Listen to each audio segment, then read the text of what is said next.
Trump said the next G7 summit might take place at one of his resorts, as long as Germany and France don't mind sharing a room or providing their own toilet paper. An American TV anchor has apologized for mocking Prince George for taking ballet lessons. Too little, too late, said the guard operating the guillotine. It's not real. It's okay. Olive Garden denies the claim that they made contributions to President Trump's re-election campaign. They did not make monetary contributions, but they do admit to providing President Trump with an endless supply of breadsticks. Mm-hmm. And finally, President Trump denies the report that he suggested stopping a hurricane with a nuclear bomb. That would be ridiculous. He actually suggested stopping a hurricane with an army of flying cyborgs. The Trump Report starts now. You're tuned in to AfterBuzz TV, the ESPN of TV talk. Now, let the buzz begin. Oh, yes, indeed. Welcome to the Trump Report. I'm Christian Bladt. We've got the whole gang together, joined by the lovely, the talented Scott Moore at the end of the desk. That makes a lot of sense. Also lovely, also talented, Tamra Brown.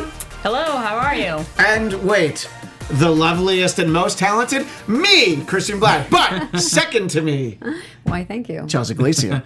So glad that we're all here. Now, everybody watching and everybody on the panel, there's only one more shopping day left. So if you're trying to get donors and trying to buy some poll numbers to get into the next debate, tomorrow's the day.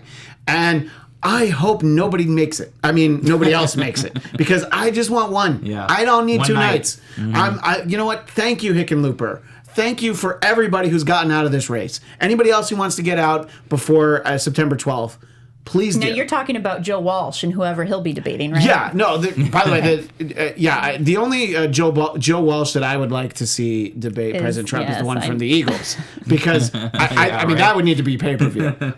See, that Joe Walsh I would vote for president, because I mean, you know, his Maserati does 185, so obviously that guy knows how to handle a machine. But in all honesty, I think. Look, if you're like me and you only want there to be one debate on September 12th, you might get what you want, because Gravel, Hickenlooper, Inslee, who I forgot was running, and Moulton, who I also forgot was running. Hickenlooper and Gravel, that seems like such a distant memory. So they're out. Somebody else is that. But I think actually, legitimately, people just aren't going to make it. They're not going to drop out of the race. And I wanted to ask you first, Chelsea, what do you think about this idea that I think you need 130,000 donors? Yes. That's not $130,000, because I think that, you know, even for Jay Inslee, who's out of the race, I think he could still get $130,000. Mm-hmm. But you have to be polling at or above 2%. And the latest poll numbers that we see is about half are in the firm, what we like to call the Blasio country, the 0%. So what do you think about there being some tighter requirements for the next debate? For the 2% polling? Yeah, that and the 130,000 donors. I mean, it seems to make sense, but then I also understand the frustration of some campaigns like Tulsi Gabbard's, who's like one poll away from qualifying, and I think somebody else was just 2 polls away. And so it can be like, I understand the frustration, and I do think that there would be benefit to having Tulsi Gabbard on the stage. These candidates have gotten a lot to get this far, and I feel like the time that they've gotten on stage so far isn't really enough time to give them a shot, although they have then garnered a lot of media attention, which has allowed them a platform to get their messages out. So I get the, like, let's just have one debate night. I'm on there too. I just, you know, I do feel for the people who are like right on the cusp, but even if they're right on the cusp, is them making the debate stage in September really going to turn things around from them? Like, they're going to come from behind and beat Elizabeth Warren now? What could they be thinking? Not really. So I think if I had to say, I would say, yes, it sucks if you're close, but no cigar. But really, it's better if we just have the top 10. Well, the Clintons would prefer we don't talk about cigars, but I do understand your point. But I would think that, I don't know, Tamra, what do you think if they did it on one night, but they actually had 2 separate debates? It's like you clear the stage and then you have the other gang come out. If they actually had that many, I'm okay. I just don't want to spend 2 nights watching it. But I guess that, and you know what that would do, actually, is I think one of the debates was 2 hours and 45 minutes. We don't need that. 2 hours is okay. You want to go over to 2:05, that's all right. No, we want more than 30-second sound bites. No, I don't. Tamra. You are not a friend of democracy. No, I'm not. Are you going to ask me where all those Inslee votes are going Yes. at this point? Those diehard Inslee heads? Possibly Joe Walsh. Yeah, those Or Don Henley. Those Inslee heads are just they're stumped. They're like, can I be on board with Biden? I don't know. I feel bad for the Inslee heads out there. Yeah, but we welcome the Inslee heads, which I think that's how little support he had, is that he doesn't actually have like a nickname for people who Doesn't have something him. as cool like the Yang Gang. Yeah, the Gang Gang is great. I mean, not only is it cool, but it rhymes. Can we pick the nicknames for the followers of the remaining candidates? Like Kamala doesn't have. I want to nickname all of them. Yeah, no, I think everybody should definitely. I think we have idea for the jokes next week. But we can't count on Donald Trump to give them nicknames, because his first couple of nicknames, just from a nickname standpoint, were pretty good. Crooked Hillary really stuck.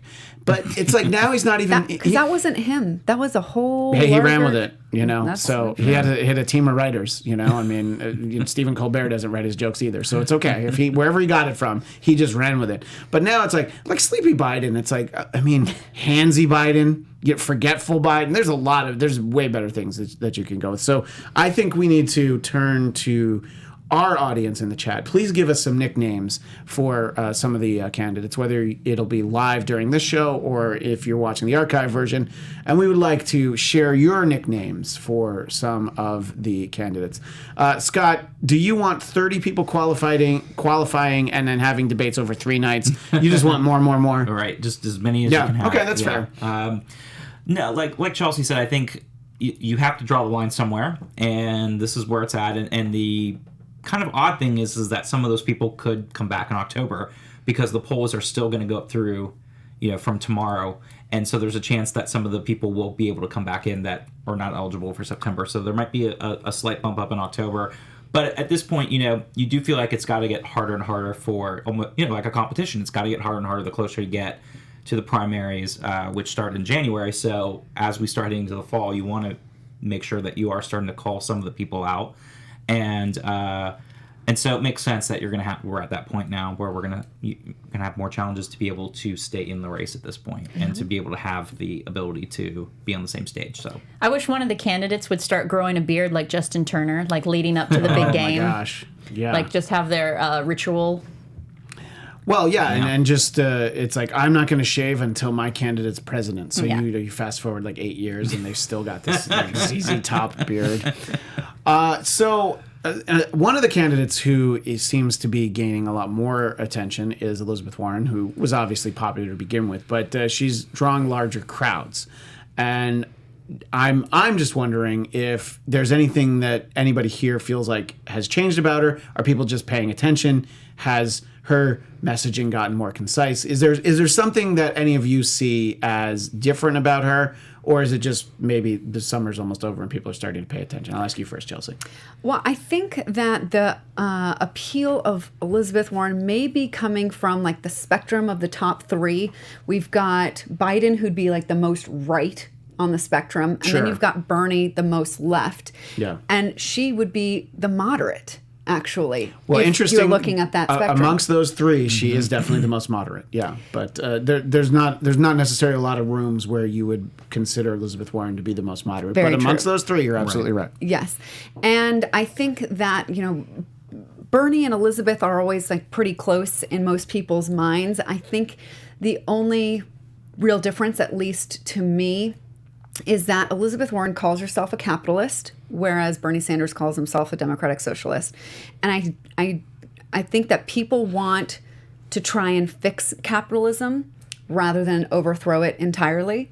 And I think that Elizabeth Warren is offering the solutions to that. I've been a bit disappointed because she lists, the topics the issues that everybody's talking about, Medicare for all and da-da-da-da. And then she says, and fix our democracy. Whereas I think it should be flipped. First, fix democracy, and then we can get to all those things. So that would be my only complaint about her. And same would be true of Bernie.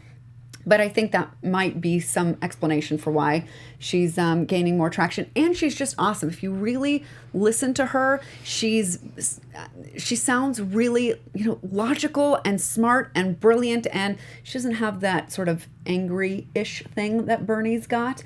But she's saying much of the same things. So you're saying Bernie's anger, which I think some people find admirable about him, is that he's got the fire. I think she has it, but maybe you're saying that she's reined it in a little bit. She's just loud but not angry. Also, a female candidate can't have that, or they wouldn't even make it this far. Yeah, that's true. That's right. But what do you think, Tamra, how much of this is that people have actually not only taken a closer look at her, but it's just, Biden's been running around for a little while now, and you're like, I don't feel as good about Joe Biden right now. Do you think there's any part of that of the Warren crowds? It was 15,000 over the weekend in Seattle, which is the biggest she's had. Those numbers come from the Warren campaign, but there's pictures, and Sean Spicer's not the one who provided the pictures. He's very busy learning how to dance. So we can believe that it's a big crowd. And sorry, so what were you going to say, Tamra? Well, I heard earlier today on the lead with Jake Tapper, they were debating because I guess an article came out saying that Elizabeth Warren told her donors that she plans to work with Republicans. She plans to be very moderate at negotiating, and they were debating whether that's going to is she back talking, like is she trying to appeal to conservatives by saying things like that? I think that. I guess she's constantly going to be, like the people that are trying to turn the Democratic Party on itself are constantly going to use Elizabeth Warren as the pawn in that divorce, the child that's stuck between the two parents of the Democratic Party, because you could make an argument either way for her that she's very far left or no, she is more moderate. So. Yeah, I don't know where anybody stands in the Democratic Party right now. I do feel like for people who are a little bit more tuned in and paying attention, they seem to be in favor of Warren. But then there's also the people who just are going to vote for Biden just because they know that name, and then the people that are going to vote for Bernie just because they want to shake everything up as much as they can. And I don't know. Scott, how much of it do you think it really is that it's hard to know exactly where these candidates are and things, because there is a little element of where do you want us to be on that? Like where's Trump on that? We're not that. And I'm not saying that, look, a number of them have very clear visions, but sometimes I think it might get lost. I think that a lot of the campaigning is they're going after each other, and there is still a lot of like, remember that none of the 24, 28, 30, 80, 100, whatever it is, none of us are Trump. Do you think that the messaging could be more concise, and that might help some of the candidates stand out more? I think it's difficult to do that because right now, like in a primary, a lot of the candidates are going to try to shift a little bit more to the left because they are trying to get to the core of the Democratic Party to be able to hopefully gain some of the momentum and then turn it into primary wins. And then they'll have to tack back a little more of the center to try to grab some of those moderates and some of those independents and Republicans who are not happy with Trump. But I think it's been pretty steady over the past several months that we've got like sort of this top five, and it's been with Biden and Warren and Sanders, and then you have Kamala and Mayor Pete, and kind of now Cory Booker's kind of on the edge of that peripheral of that top five. But it seems like it's pretty locked in there, and the momentum may shift back and forth a little bit over the next few months until we really start getting some voting, because once that actually happens, then you're going to start seeing consolidation with people. And I think right now, most Democrats are still shopping. They want to see who's going to be the one that they think is going to be able to not only best beat Donald Trump, but hopefully still align with their values. So I think there has been some interest with Elizabeth Warren lately. Maybe some people that were like, that were going for Biden because he was like the comfortable sweater, and they're like, great. But now they feel, maybe he's made a couple errors and they're not feeling as comfortable with him anymore. Sweater's unraveling. Exactly. It's so they're looking like, I think kind of what you were saying, Chelsea. It's sort of like she is that middle person with maybe some people that are maybe like, okay, well, Bernie might not get the nomination or whatever, so they're taking a second look at her, and also the same thing with the Biden voters. And then maybe there's a few people from Inslee and Seattle, because he dropped out, and obviously that's his home state, and that could have been some people that had been in his camp that are like, okay, great, we're going to shift over to her, because even though like Jay Inslee had a very small 1%, he wasn't really polling that high, he did kind of go on that environmental. That was his centerpiece on the environment and climate change, and this is something that Elizabeth Warren is starting to mention more, and I think maybe she's also trying to pick up on some of those voters, because those are those one issue voters are very important to a candidate, because sometimes that can drive people to be passionate and vote for that candidate and go out and as much as we should look for everything, there are a lot of people that are like very single issue vote, and you have it on the Republican side too, on the Second Amendment or abortion or other things like that, where they're going to vote for a particular candidate because they stand for something. So I think there will be some of that that's going to happen, and she's probably picking up some of those Inslee voters, as well as people taking a second look at her from Biden and Sanders as well. And because I periodically like to ask the panel where they think this is at, does everyone else besides me sitting here think that we're at a 0.00% chance that Hillary still gets into this? Guys, if we don't respond to him, he might move on.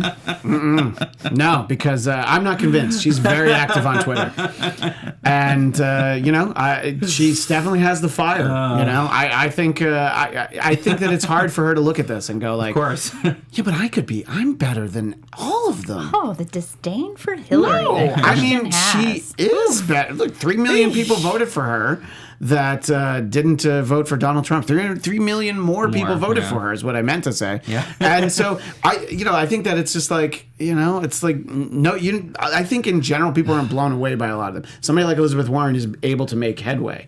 And I think that, the reason why I was asking about Biden is that when Biden's in the news, what is it for? It's because he says he's so happy to be back in Vermont. It's so great to see everybody in Vermont. Joe, you're in New Hampshire.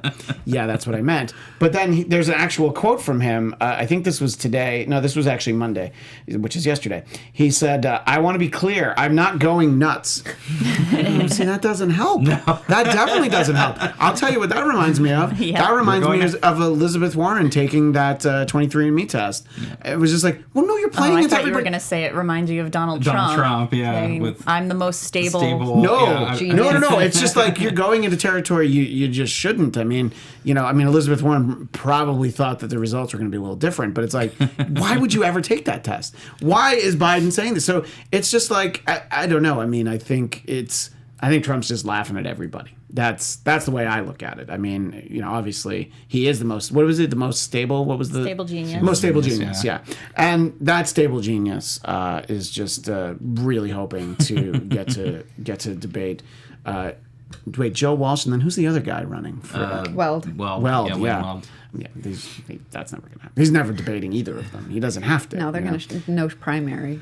Right, exactly. That's not going to happen. Yeah. So, all right. Well, just I always want to go on record as saying I'm not convinced that the day before the election in 2020, I still won't be convinced that Hillary doesn't show up and go like, does anybody want to write me in? Just saying.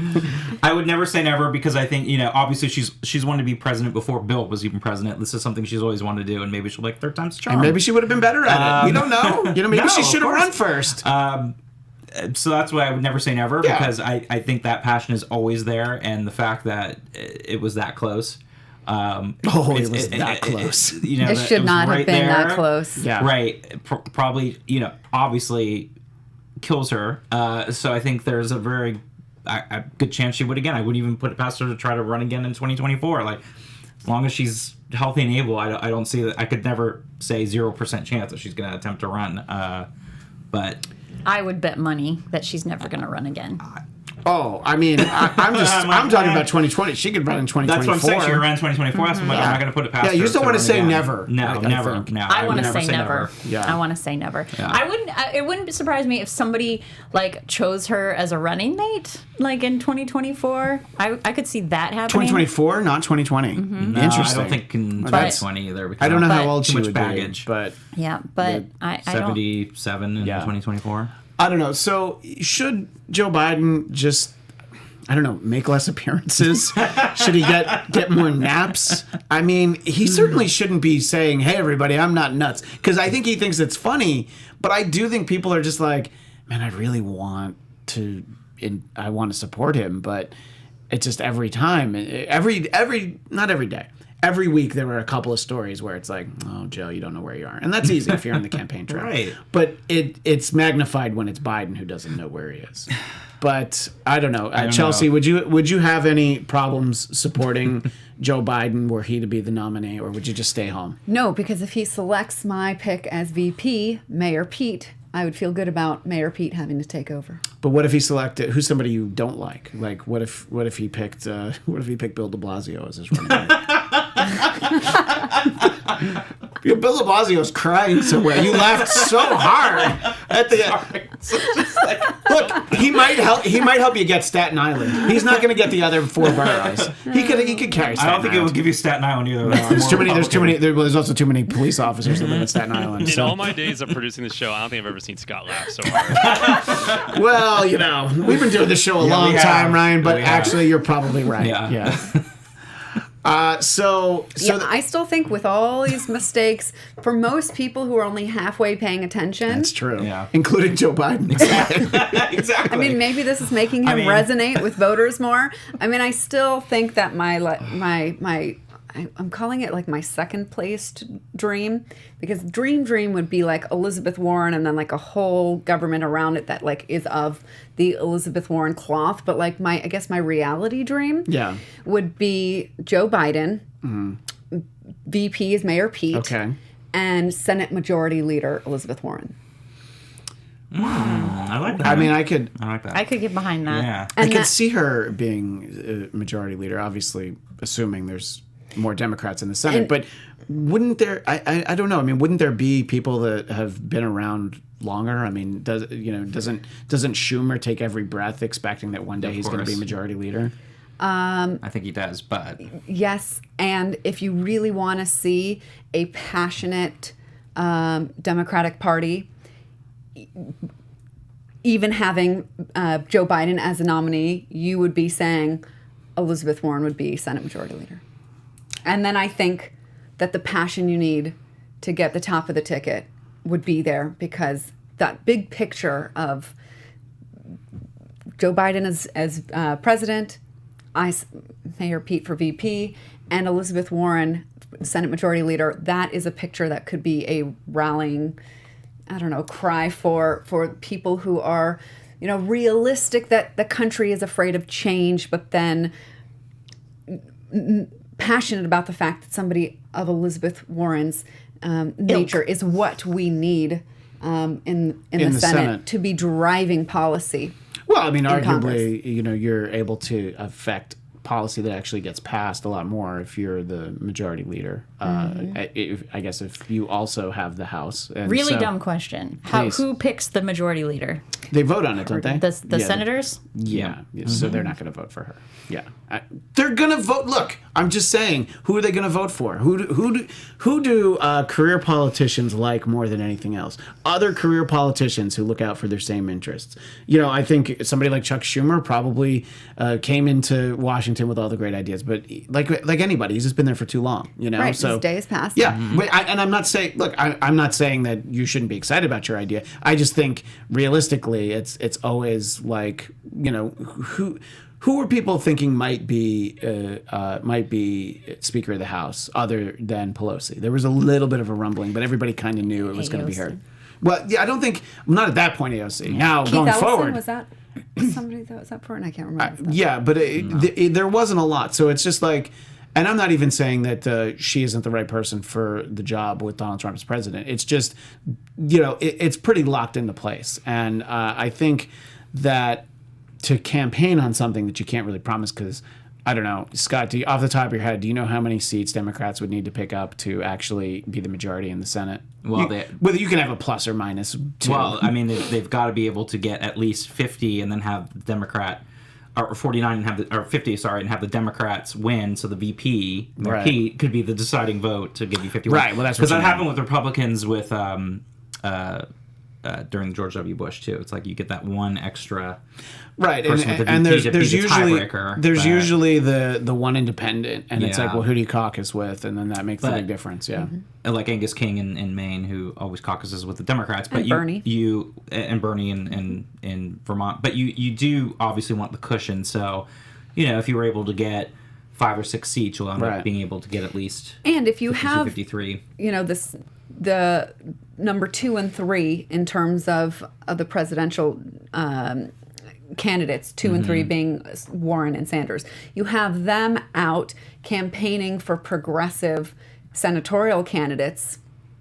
That would carry, I think, a lot of weight because they did so well in the primary for president that we have a chance of not just Democrats taking over the Senate, but having a good army of progressive Democrats in there, which is, for me, the difference. Because if it's just corporate centrist Democrats in there, then you need to get the womp. I like how we're choosing our fantasy teams right now. No, but I like the Elizabeth Warren as because I hadn't even thought of her. So the DNC needs to think out of the box. I was thinking of her being in a cabinet position or something in policy for an administration. And I was like, well, you can appoint that, so I can see that plan being a little bit more secure, something you can plan on. But I do agree with. I like that thought with Tamra's idea that you could trade Elizabeth Warren for 2 senators to be named later. I mean, you can actually do some wheeling and dealing and actually make trades. What were you going to say? So I don't think the name of this game should be that we're just trying to beat Trump. We are trying we have to get the Senate. That's we are so trying important. to I guess install a working, functioning government with a conscience. That's what I would like, and I don't think that we have that now.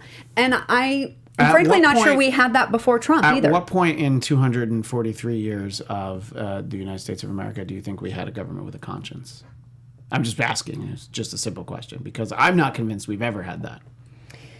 Well, it's just because some things have not happened yet. This is doesn't the time, mean. Though. No, well, we have moments. We have moments when enough of us said, "Oh, wait a minute, the slavery thing, not cool. Women not being able to vote, yeah, that's not cool either." So we get as long as they vote for me, I think that was. Well, I think there's been more bipartisanship in the past than there is now, and it wasn't such a me versus them and everything they are is wrong and evil and everything I am is right. There was more of that. I'm not saying there wasn't other issues with scandals and inappropriate things to the past, because that's always been there, and that's not just here, that's across the world, but there's definitely been more bipartisanship in the past. I think this is a wonderful segue to the death of David Koch, who, because of the Koch brothers, especially like around the early 80s, this is when the conscious, or lack thereof, of corporate America started seeping in and taking over the government to new levels, new heights. I can't even explain the intensity his death of it. Is symbolic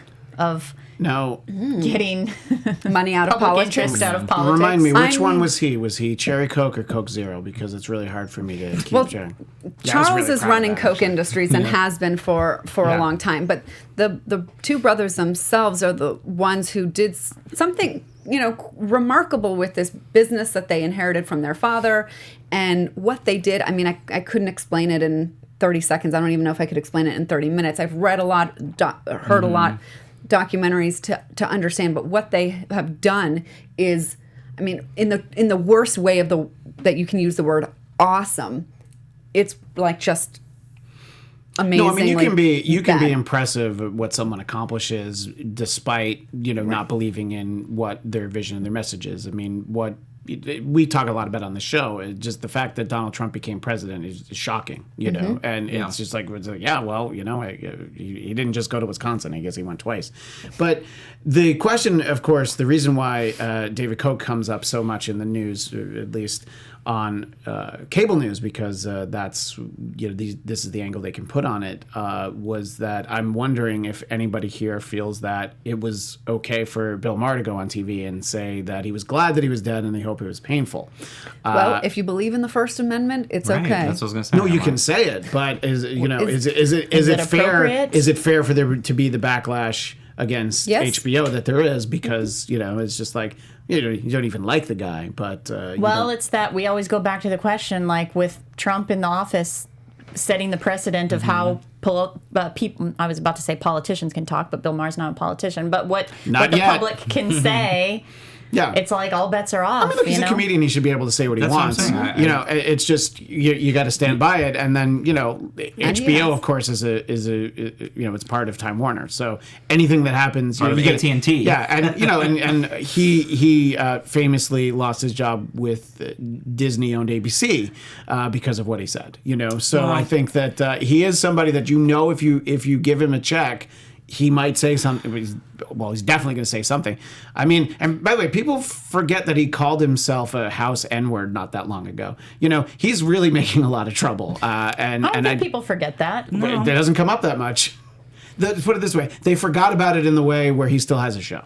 That's all I'm saying. Yeah. Well, I that's think true. the difference between ABC and HBO is also Yeah. a big difference than having it on a channel that anyone can watch versus a paid subscription channel where you're going to be edgier, and they know when they bought into Bill Maher is that they're buying into someone who's going to be, as a comedian is going to be edgy and is going to say things that are going to be inappropriate, and so I think it comes with the territory with his job, and it's going to be expected, and obviously people are going to be with the backlash because that's the society we are now with social media and everything, that people are going to find something to complain about, and so it is what it is. I mean, His if old show something- was called Yeah. politically incorrect. correct, Yeah. so, you know what you're getting when you're watching it. You're not going for somebody that's going to sugarcoat issues, and you're going to go with someone who's going to be And look, it's not edgy. like some people weren't thinking it. Even people course. who would never say it. Lots but of people said it online and on social media anyway, so it's not like he's the only one that said that. He just has a bigger platform to be able to say it. That's all. And it's commendable that Bernie would say, "Hey guys, let's not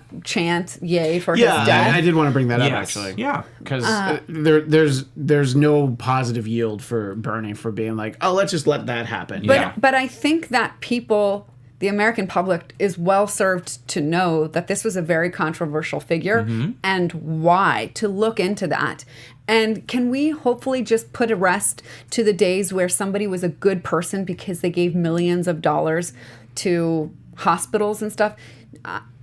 Giving money to organizations, meanwhile doing a whole host of evil things, Right. doesn't negate it, and also Right. you're giving money and you have billions of dollars, so there's a little bit of a difference with that too. and It's how like, you got yes, that's that billions nice, of dollars. right.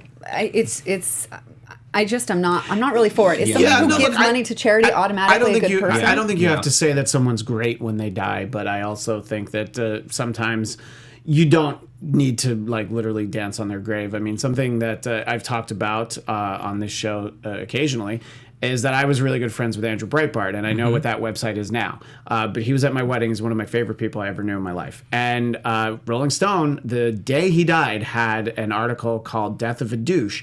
And I'm like, I'm sure that felt really good for Matt Taibbi. I always remember who wrote it. I'm sure that felt so good for him to write that. But it's just like, he's a guy with 4 kids, and it's just like, did you have to write that? And so that's why I'm probably more sensitive. No, I don't care anything about either of the Koch brothers, but I'm just like, do you need to say it just because you can? And that's where I come down on that.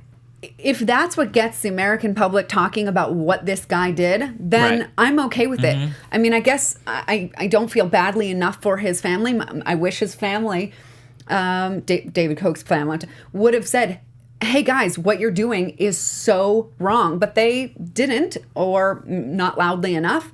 So I don't know. I guess I don't feel that we should stifle But- our criticism because they're going Right. through something very painful when what these people have done has been really detrimental to our whole country. And I say this knowing that, a whole country isn't determined by what a couple of people do. It's more about the system. But they helped create this system. They did, of where it is now. That, we there was some article that 70% of people are upset with the political climate, political culture. 70% of, I believe it was millennials, because polls always like to blame them for things. But millennials, people are upset about the political climate and the stalemate, really, of Congress. Yeah, let me just say what the headline is. Poll finds millennials value patriotism, religion, and having children far less than previous generations. Oh no, you're right. 70% of Americans are angry about the political climate. And how did we get this political climate? In part due to what the Koch brothers have done to politics. And I would just add that if you're a person that's in the limelight, regardless of who that is, or a person that's giving hundreds of millions, $1 billion to causes and everything, then you have to be understood that you're going to be criticized for that. And when you die, you're going to be criticized. And again, First Amendment right is that you're going to do that. And if you or your family don't feel comfortable with that, then maybe you shouldn't be donating that money or be in the limelight doing whatever you're doing. So it comes with the territory. Yeah, Warren Buffett, step back. It does. It comes with the territory. So whoever you are, if you're donating money to certain causes, and it's a lot of money, and you're doing things that are making big changes to the political system, if you're, working for a particular, political organization or something, that's going to come with the territory. And if you don't, then you shouldn't be in it. Well, we can certainly have differences of opinion on that, but I think that the one thing that we can probably all agree upon is that the best way to stop a hurricane is with a nuclear bomb. Yeah. I don't see anything wrong with the science there, and I'm glad that we're finally talking about it, because it just seems like it seems like kind of a no-brainer. I mean, it's just like, oh, the hurricane's coming. I know how to stop it. Let's just drop the mother of all bombs. Yeah, right? Let me ask a very Republican question. Where are we going to get the money for that? Don't we have so many nuclear bombs just lying around? Think about how much. Use now. Think about how much money we would save on giving paper towels to hurricane victims if we instead were to nuke the hurricane. And just kill them. Save the billions of dollars from FEMA. Yeah. Oh, so wait, the nuke would kill the people? Well, that's going to save a lot of money anyway. So maybe, do you think that that's what Trump meant? Also, I believe there's no recording of him saying this. So this is just something that we're getting. But hearsay, if you will. It's hearsay, but I don't know. Just anybody in the chat, anybody in the panel, does it find it hard to believe?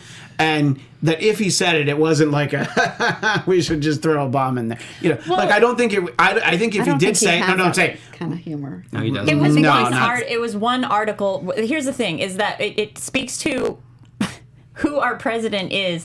Anybody else, Republican or Democrat, in the history that something this ridiculous was one news source reported something this ridiculous about them, whether you hated that president or were on board in favor of him, you'd be like, that's insane. Yeah. He wouldn't but the have said fact that this sounds reasonable, that everybody thinks that you're giving credit to something that is so, I think that speaks volumes, the fact that... It does.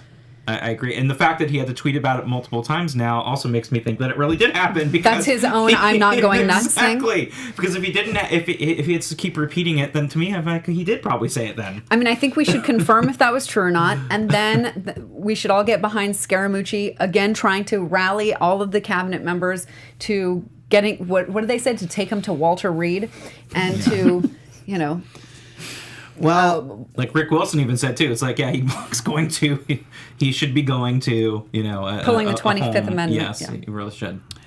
Well, I mean, I guess if he did say that, you'd have a case. But I feel like there's enough things that he said where you can ask those questions. So, but I mean, what do you think would happen first, impeachment or the cabinet? 25th. Yeah, or the 25th. I think you need to get too many people on board for the 25th Amendment, and I think like impeachment, it's still a lot of people, but I think you could convince that number easier. A majority of cabinet members? I don't know if is there an exact number or is it all of them? But there's so many acting members. I was just about to say that there aren't enough actual cabinet members. Well, there should be like 3, so maybe it'll be easier since there's. How many more Trumps are there that haven't been appointed to an office yet? I think he just needs to. Tiffany still hasn't been appointed to anything, but she's a Maples. Yeah, his sister retired. You should probably get her back and doing something. A story that most people know is going on. The rainforest is on fire, and the G7 said, we'd really like to help Brazil, and Brazil said, no thanks, we don't want your money, because it was directed at. Yes, I'm going to say it this way. Macron made sure so he basically wants Macron to take back some insults. Even though, and this is great because this is the world we live in. This story doesn't involve Trump at all, but it sounds like it does because the Brazilian Bolsonaro. Yeah, I knew I was putting an extra vowel in there. Bolsonaro is basically saying like, well, you need to apologize for what you said, and I'm not going to apologize for insulting your wife. So it's like, yeah, that's where this is at. So it's like. And I think Canada said that they would send like $15 million worth of planes just to drop some water Leonardo on it. DiCaprio offered $5 million. $5 million? Mm-hmm. Really? I mean, so that was like his per diem on Once Upon a Time in Hollywood. That's nice. But $5 million is $5 million.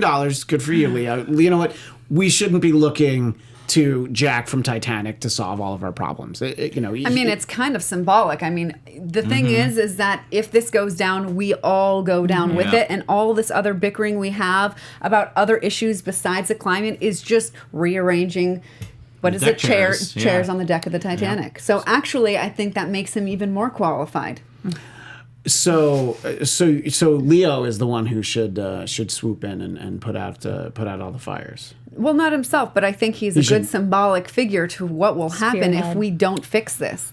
But I thought that I was a little bit confused because I saw that this was some personal tiff about insulting wives.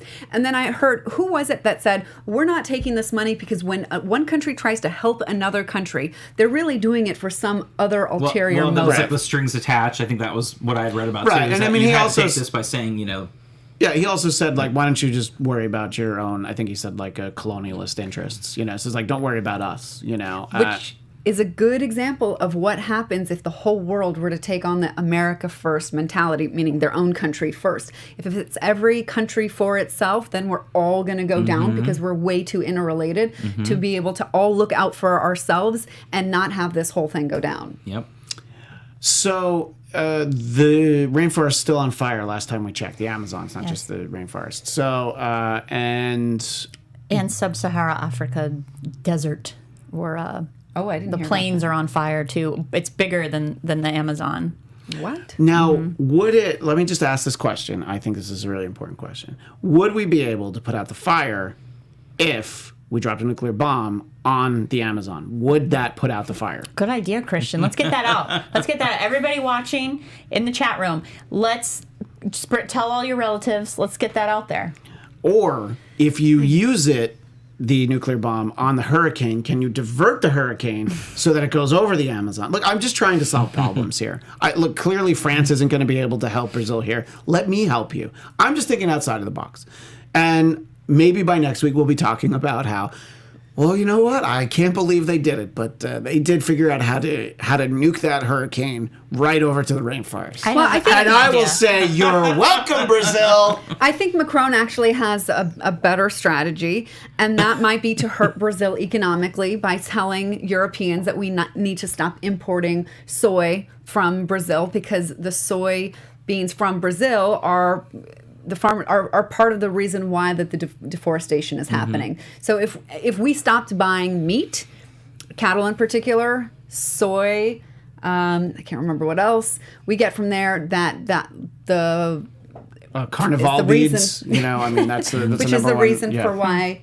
But then I heard that part of the reason is because China, since they're not getting soybeans from America, now getting soybeans from Brazil, causing the need for them to have more land to grow them, which is therefore causing destruction of the rainforest. See, I don't know if that's exactly true, but it's conceivable that we are way more interconnected, than we want to think, and why America first is a silly idea because we can't have our country be first to the detriment of everybody else and think that we're going to have a decent world to live in. Well, let me pitch you on something, Chelsea. What about America second? Is that going to be okay? That's just... No, it's not first. It's not first, but it's second. Can we at least keep America in mind? No. Can we not have like America 30th? No, I think... why do we need this like hierarchy of who's first and second? Why not just like have a notion of like win-win?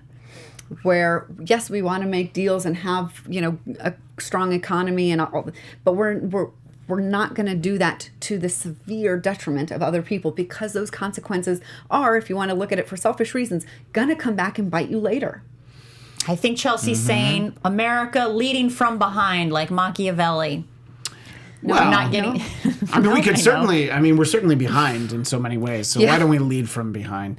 We only have a couple more minutes, and President Trump said that next year for the G7, he wants his friend Putin to be there. Tamra, that's a good idea, right? Oh yeah. I mean, I don't see what would be wrong with that. All the other leaders are nuts if they didn't hop on board with Trump's proposition. I heard how like irritating he was, that he just kept bringing it up at every opportunity. Just like, who should be here. And I think part of that was probably because whatever topics they were discussing, he didn't have anything else to add to the conversation. So. Yeah, we didn't see it with this one, but it was it a year or 2 years ago? I forget exactly when it was, but there was that summit where everybody was talking, but Trump was just standing in the middle of the room by himself because no one wanted to talk to him. I think that now they're like, we should talk to him a little bit, but it's almost like when you talk to a kid at dinner. And what do you think about them? That's a really good idea. Who was it? We'll take that consideration. Who was it that said talking to this 70-ish-year-old man is like talking to a 7-year-old? Somebody, I think that I don't want. I think that was true. Probably Ivanka, because she does talk to a 7-year-old, so she could actually probably she talks to both like very often, so she probably has. I didn't hear that so much as that he was saying that China is called because they want to do a deal. Yeah, they do want to do a deal. It's what he says. Yeah. I don't think China says that. That's China. Yeah, exactly. They said that didn't happen. They're like, no, we don't even have the phone plugged in. I don't know what he's talking about. What this means, everybody, is that you should do your Christmas shopping now, because if you wait until December 15th, it's probably going to be more expensive. So maybe we should move Black Friday up to like Halloween. December 15th. I mean, I assume you're talking about December 24th at like 7 p.m. when most of us do our Christmas shopping. Well, right? I mean, this is where procrastination is really going to bite you in the bum, because another round of tariffs will be in place December 15th. But who knows how the economy will be by then either. Well, I'm sure that it's going to be the best economy. I mean, we have no reason to think that. And I think that if there's anything that Trump is worried about, it's the economy, because at least his narrative to his voters is that the economy is great. And when everybody else starts saying, like, because now some people are saying it's not. But if everyone's saying that it's not, then he's like, well, what else do I have? Well, I have that wall that I built. Only thing he has. I don't have and that wall that barely. I built. And people are starting to see the cracks in this facade of a strong economy, even in Trump country. Those companies are shutting down. Mines are closed. Farmers are well, and it's true. filing for bankruptcy. It doesn't have to be a recession across the country. There's different things where it could be a recession in each state because of the different needs and different things going on. So you could have a micro recession in some of these states that could be very important for him in his reelection. And I think if and I was just going to say with the G7, if he decides to invite Putin over, I think the rest of the country's leaders should say, no, I'm not showing up. Because that would be really inappropriate. I don't think he would even do that. We'll have a different meeting. The G2. Yeah. But, what you were saying about Trump, look, at least he still has his looks. Anyway, we are out of time now. But thanks to everybody who was in the chat. Thanks to our wonderful all-star panel. Chelsea, where do people find you? At Chelsea Galicia. Tamra. Hey Tamra _ on Twitter. And Scott. At SMan80, that's SMan80. And you can find me on Twitter and Instagram at ChristianDMZ. We will be back next Tuesday at 4 Pacific. Yes, that is 7 Eastern. Until then, have a good one, everyone. Bye. Our founder, Kevin Undergaro, and me, Maria Menounos, would like to thank you for tuning in to AfterBuzz TV. Remember, we're not just the first, we're the biggest in the world, and we're the only destination for all your favorite TV shows. Whatever you crave, we've got it. So go to AfterBuzzTV.com and check out our lineup. Buzz you later. The views expressed herein are those of the hosts only and do not necessarily reflect the views of AfterBuzz TV or its owners or principals.